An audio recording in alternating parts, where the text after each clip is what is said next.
Tiba-tiba orang Minang dibilang pula disuruh mendukung negara Pancasila.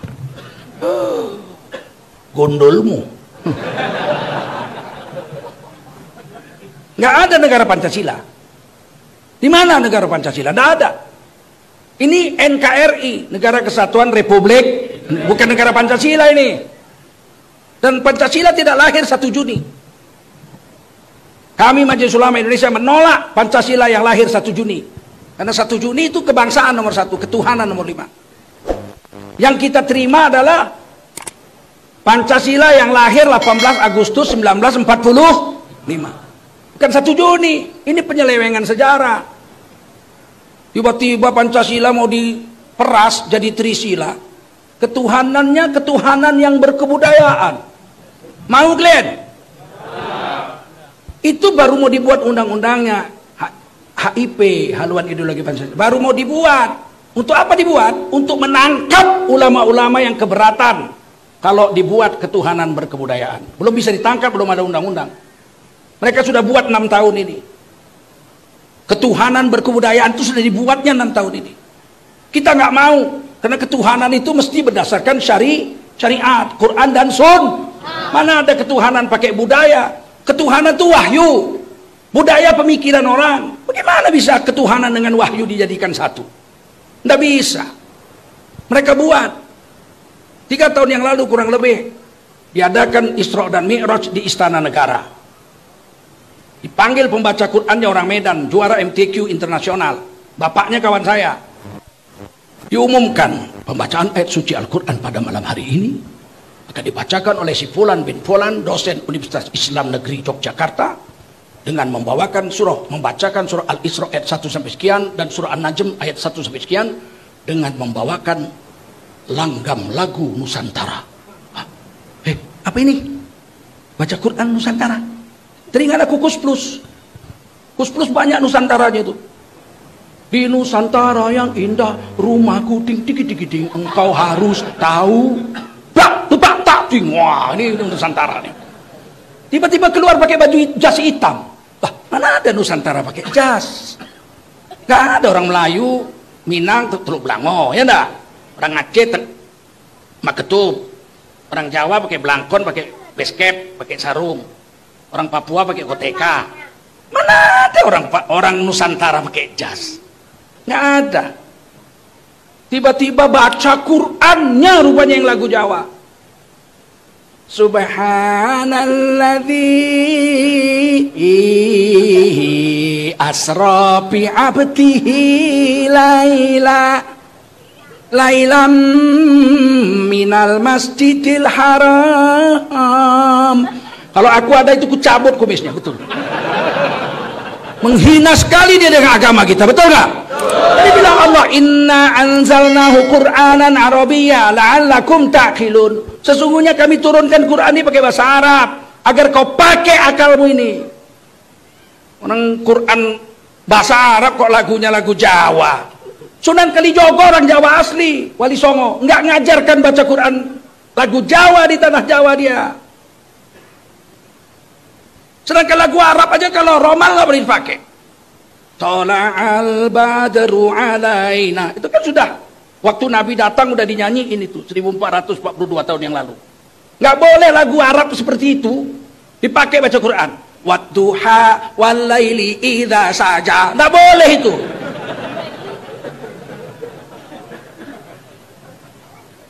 Walaupun lagu Arab bukan enak-enak. Rasulullah membaca watini wa zaitun. Indahnya luar biasa. Dalam hadis Bukhari diceritakan, kata almarhum guru saya Al-Hafidh Syekh Abdul Rauf, kemungkinan besar lagunya Nahawan. Jadi sudah ada.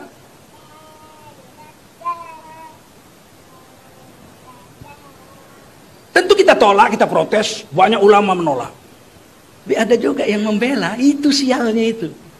Ada juga yang nggak apa-apa, mau lagu Jawa ya nggak apa-apa. Aku kalau lihat-lihat orang begini, kepingin kali aku nyucup bun-bunannya itu.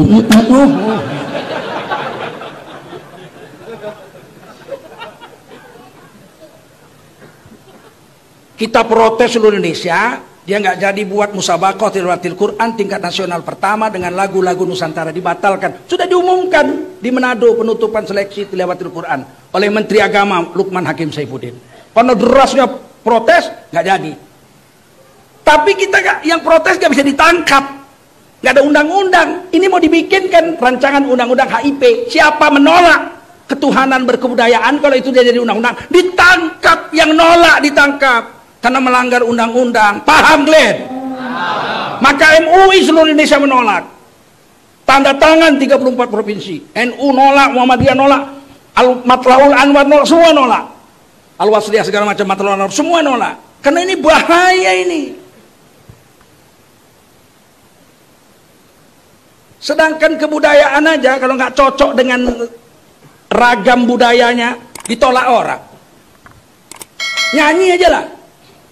Nyanyi Minang tuh baru enak didengar kalau cengkoknya cengkok Minang. Percaya? Aku contohkan.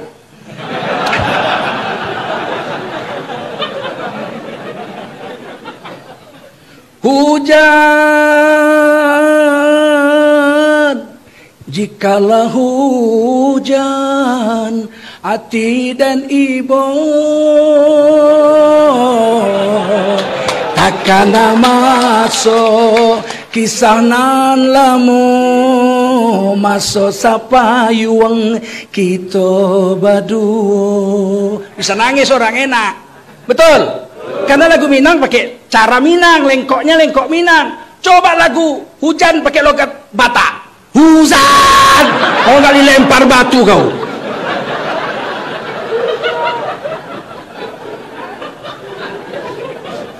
Enggak, saya cuma mau kasih contoh bahayanya ketuhanan yang berkebu. Sempat jadi itu nanti undang-undang itu.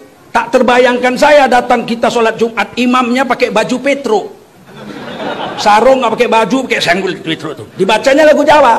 Ulnya ayyuhal kafirun. Gimana coba? Protes, ditangkap. Yang protes ditangkap karena keundang-undangnya adalah ketuhanan yang berkebudayaan. Mau kalian itu? Setuju kalian itu? Tolak. Tolak. Dan partai yang mengusungnya itu wajibkan kempesi di Minangkabau ini kampih sekampih-kampihnya. Siap? Baru orang Minang. Jangan iya tapi menang juga. Usah menang lah ya enggak? Sampai dunia kiamat habis ya enggak? Angkat kaki dari Indonesia, apa dari bumi Sumatera, terutama dari, kalau di Aceh tidak ada satu kursi, tidak ada di Aceh, tidak ada tempat di Aceh. Nah, Sumatera Barat masih ada ya? Atau tahun depan jangan ada? Oh, dan lambangnya sedap nengoknya, Pak. Saya ini hak demokrasi dong, betul nggak?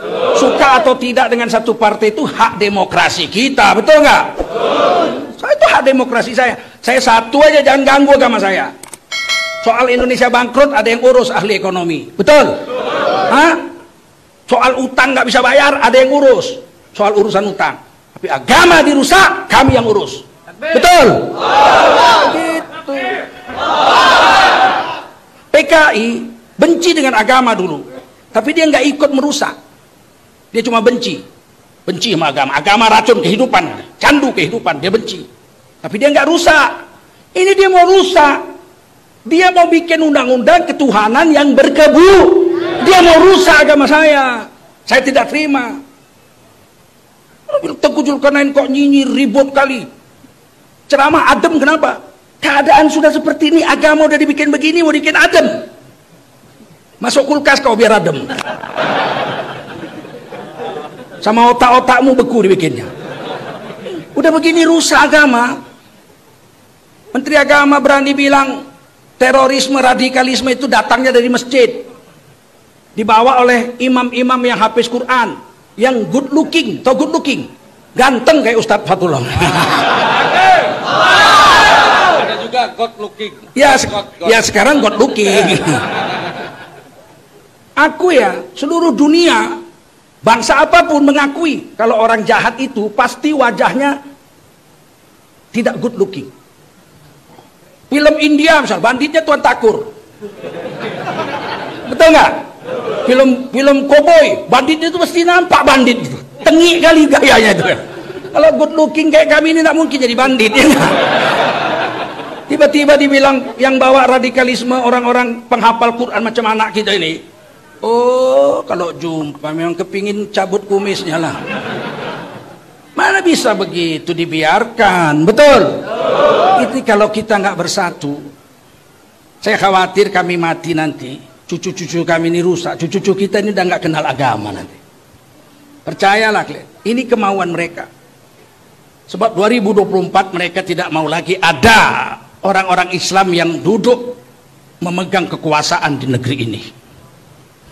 Sekarang aja udah ada yang berani. Minangkabau selama dipegang PKS 10 tahun hancur Minangkabau, nggak ada kemajuan. Ya bandingkanlah Minangkabau sama Jawa Tengah, mana lebih maju, ya enggak? Jarang rumah di Minang nih bengkok ini. Pergi kalian ke Jawa Tengah, bengkok-bengkok rumah tuh. Ya aku udah jalan keliling dunia. Jangan tanya Pekanbaru, kalau Pekanbaru nggak ada rumah gobok. Medan, wah rumah bagus-bagus, rumah batu. Nggak ada nasi 1000 di Sumatera.